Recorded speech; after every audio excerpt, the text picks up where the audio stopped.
आलिया नौ video लतार रे red colour तो all अकान subscribe दोबन दबामा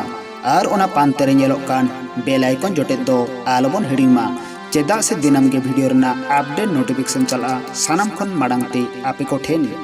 देला तबे नवा वीडियो रे दोबन आजम लगी सेरवा कथा बापला रे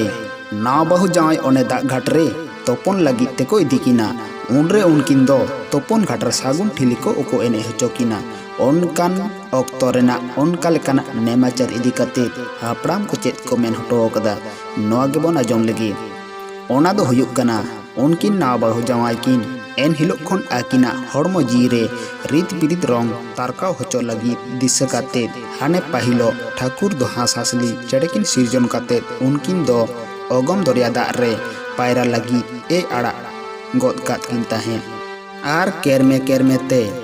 हारा जुवन एन रे दो किन उनकिन दो ओना अगम दरिया दाग रे पायरा एने खिल्डू उनरे ओने दुपलर दरिया रे खिल्डू एने हकिन सेड़ा ले ताहें कना जहाँ खन आकिना जुरीपारी जीवन आतरी लेन ताहें कना आर ओना खातिर आकिन खन जड़ ओने मानमी जड़ पारचा लेन ताहें कना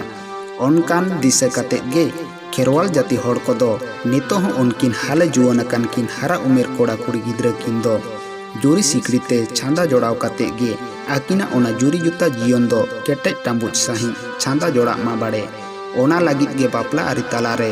ओने ओनकान सेरवा रेना उदगेला कना तेसार सेरवा कथा नाव बहु जावाय किना लुगड़ी अंचार को गड़ मित तकिना ओनारना तेते इदी काते हापड़ाम को चेत को ले हटो कदा नोआ गेबोन आजम लेगे सिंह बोंगा मारांग बुरु जाहिर आयो नुकु को साकी दोहो काते मोड़े मापाजी एमान नुकु को दुड़ुब तिंगो काते ओने जुरी पारी जीवन छांदा जोड़ाव मित एन सिकड़ी दो तीस होंगे आलो तो पागो मा ओना लगित ते ओना दो आरहों तोल उरिज गट उरिजोग कना ओमिन दिन ताहें कान एस्कार बारिया जीवन ओना दो तिरी जुरी मित एन जीवन रे को तोल उरिज गट उरिज केत कना एन हिलोग खनगे ओना किन मोने जी दो मी उतर को मा तीस हों बाड़े ओना किन दो एक लागे आलो भेगारो मा पाहिल हापड़ाम को दो ओने ओनकान लेकाना नेमाचार तलाते दो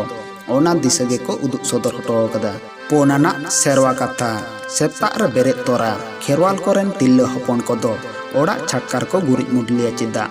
ओने ओनारना तेतेत इदी काते उनको हापड़ाम को दो चेत को मेन हटो कदा